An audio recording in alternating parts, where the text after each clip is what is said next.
हम लोगों को सूचना मिली 14 तारीख को, मेरे कार्य लोग आए थे। उन्होंने बताया कि जो है 8 जुलाई को जादवपुर थाना अंतर्गत गांजे की एक रेड हुई थी, जिसमें से गांजा भी बरामद हुआ था और कुछ अभियुक्त भी पकड़े गए थे। उसी दौरान कुछ निर्दोष लोगों को भी पकड़ के लाया गया था। उनसे पूछताछ हुई।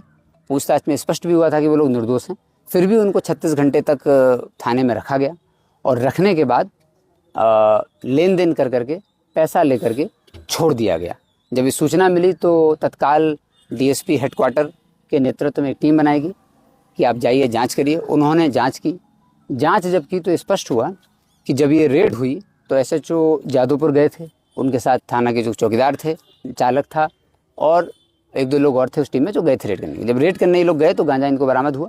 ये लेकर के अपना अभियुक्त लेकर के आ गए। लेकिन उसी समय वहाँ पर कुछ बेतिया से लोग आए थे जो कि गाय खरीदने के लिए आए थे, जिनका इस मामले से कोई लेना देना नहीं था। जहाँ पर गांजा बरामद हुआ वहाँ से करीब 50 मीटर की दूरी पर था। वो लोग अपना काम कर रहे थे। तो इनको शक हुआ कि बेतिया से, चूँकि इधर गांजे का जो एक कारोबार है वो बेतिया और गोपालगंज के बीच का मंगलपुर ब्रिज के थ्रू होता है, ऐसी सूचनाएं मिलती रहती। तो थाना प्रभारी को शक हुआ तो ये लेकर के आए उन लोगों को। और जो गाय बेचने वाली एक महिला और उनकी बेटी थी और 3 आदमी आए थे बेतिया से खरीदने के लिए। जीतन राम है, शंकर राम, जीतन राम आदि आए थे। तो ये लोग तो इस सब 5 लोगों को लेकर के थाना की पूरी टीम थाना पर आ गई। थाना पर लाने के बाद उनसे पूछताछ के क्रम में तो स्पष्ट हो गया कि ये लोग तो गाय खरीदने बेचने का कार्यक्रम कर रहे थे, इसमें तो कोई गांजा जैसी बात भी नहीं है। लेकिन इनके द्वारा, थानाध्यक्ष के द्वारा करीब 36 घंटे तक उनको उसमें रखा गया। उसके बाद एक प्राइवेट दलाल है जिसका नाम राजू यादव है, उसके माध्यम से थाना प्रभारी ने सभी से संपर्क कराया, जो लोग थाना में आए थे उनके परिजनों से, और पैसे की अनुचित मांग की गई। पैसे की मांग होने के बाद सब लोगों ने अलग अलग तरीके से पैसे की व्यवस्था की। राजू यादव तक वो पैसे पहुंचाए गए और थाना के सामने कुछ दुकान वगैरह भी हैं, उनके पास वो पैसे पहुंचाए गए। जब वो पैसे पहुंचे, थाने में कोई स्टेशन डायरी की एंट्री भी नहीं हुई इसकी, और पीआर बॉन्ड पर इनको 36 घंटे बाद छोड़ा गया पेमेंट के बाद। इसमें दुख की बात यह है कि जो एक जीतन राम नाम के व्यक्ति हैं, उन्होंने छूटने के लिए मार्केट से 10% इंटरेस्ट पर उठा पेमेंट किया। तो जब उनके थ्रू ही हम लोगों को यहाँ वहाँ से सूचना प्राप्त हुई, हालांकि कॉन्फिडेंशियल इन्फॉर्मेशन थी, जब आई तो जांच हुई। जांच के क्रम में पूरा स्पष्ट हुआ तो ये पूरी तरह मामला पाया गया कि 5 लोगों को अवैध तरीके से हिरासत में रखा, 36 घंटे तक उनसे पैसे लिए। पैसे लेने के बाद उनको छोड़ा गया। चूँकि अगर ये गांजे के व्यापार में नहीं थे तो तत्काल क्लियर हो ही गया था, उनको छोड़ा जा सकता था। लेकिन 36 घंटे तक रखा गया और पैसे के लेन देन की पुष्टि जब हो गई उसके बाद ही इन लोगों को छोड़ा गया। तो जब पुष्टि हो गई तो उसके बाद छोड़ा इन लोगों ने और पीआर बॉन्ड पर छोड़ दिया। तो इसमें सारे साक्ष्य मिले हैं। स्टेशन डायरी थाना में कोई एंट्री नहीं है, ऑफिशियल रिकॉर्ड में कहीं एंट्री नहीं है कि इनको पकड़ के लाए गए। छोड़ने का पीआर बॉन्ड का इन्होंने एंट्री है, चूँकि इन्होंने 4 लोगों को छोड़ा है। और छोड़ने के बाद थाना का जो सीसीटीवी फुटेज है उसमें भी आया हुआ है।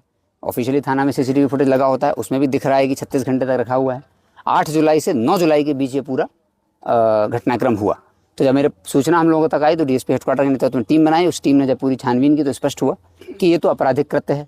इसलिए थानाध्यक्ष जादवपुर, एक चौकीदार, उनके साथ एक ड्राइवर, थाना का ही ड्राइवर, और एक प्राइवेट दलाल जिसका नाम राजू यादव है, इन 4 लोगों को तत्काल हिरासत में लिया गया। उनसे पूछताछ की गई। पूछताछ के क्रम में इन लोगों ने स्वीकार भी किया कि ऐसे हुआ था। और जब ये घटना हुई तो 8 से 9 के बीच में जब ये छोड़ना था तो थाना प्रभारी उस दलाल से लगातार फ़ोन से संपर्क में थे। ये भी टेक्निकल साक्ष्य आए हैं कि लगातार फ़ोन पे बात कर रहे थे, जिससे पुष्टि हो रही है कि जब दलाल के पास पैसे पहुंच गए तो इनके पास फ़ोन आ गया। उसके बाद इन्होंने उसको छोड़ दिया। और भी महत्वपूर्ण साक्ष्य इसमें मिले हुए हैं। तो इन सभी 4 जो अभियुक्त हैं इस केस में, इनको गिरफ्तार कर लिया गया है और भ्रष्टाचार अधिनियम के तहत कार्रवाई की गई है। भ्रष्टाचार अधिनियम में एफआईआर दर्ज कर करके हमारे एसडीपीओ सदर 2 हैं सदवलिया, उनके वो अनुसंधान करता है और उनको 4 लोगों को न्यायिक हिरासत में भेज दिया गया है। इस घटना में पूरी जाँच हुई है। डीएसपी हेडक्वार्टर ने 2 दिन 3 दिन लगाए हैं, एक तथ्य की जांच की, थाना में कब लाए, किसने लाए, और जो गाय बेचने वाला और वो गाय खरीदने वाले थे उसकी भी पुष्टि हुई कि कौन सी गाय बेचनी थी। जब इसकी पुष्टि हो गई तो फिर थानाध्यक्ष से पकड़ने के बाद और उसकी पूरी टीम से पूछा भी गया कि भाई इनको क्यों लाए थे, इनका तो गाय से रिलेटेड है, इनका तो कोई मामला था नहीं। तो फिर उनको ज़रा गोलमोल जवाब दिया गया। फिर बाद में अपनी पूरी संलिप्तता स्वीकार की गई कि हम लोगों ने अपने जो प्राइवेट दलाल है, निजी दलाल है, उसके माध्यम से अपना हित साधने के लिए, अपना व्यक्तिगत लाभ साधने के लिए पैसे की डिमांड करके इनको ऐसे किया था। और बाद में चूँकि छोड़ दिया गया उनको जैसे पैसे का पेमेंट हो गया था। तो किसी भी सरकारी विभाग में कोई सरकारी कर्मचारी अधिकारी अगर सरकारी दायित्व का निर्वहन करने में, चाहे वो थाना हो या कोई भी अधिकारी, किसी भी अंचल हो या कहीं पर भी हो, डिमांड करता है तो आवश्यक जांच की जाएगी। जांच के बाद भ्रष्टाचार निवारण अधिनियम के तहत कार्रवाई की जाएगी। अगर कोई ऐसी शिकायत किसी के पास आती है तो वो सीधे पुलिस अधीक्षक कार्यालय में या जिलाधिकारी कार्यालय में या कहीं सीनियर ऑफिसर्स के पास आ सकते हैं, गोपनीय तौर पर भी दे सकते हैं, क्योंकि ये सूचना तो हम लोगों का गोपनीय तौर पर भी आई थी।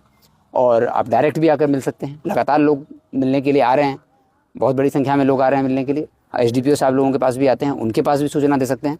हम लोग ये कतई टॉलरेट नहीं करेंगे कि सरकारी दायित्वों का निर्वहन करने में कोई अनुचित डिमांड करें, या एक तरह से ये तो एक्सटॉर्शन हो गया, रंगदारी करें, ज़बरदस्ती काम करने के लिए वसूली करें, या कोई आपराधिक कृत्य करें। इस तरह के सभी कृत्यों के लिए जांच करके एफआईआर करके कानूनी कार्रवाई की गई। Thank you.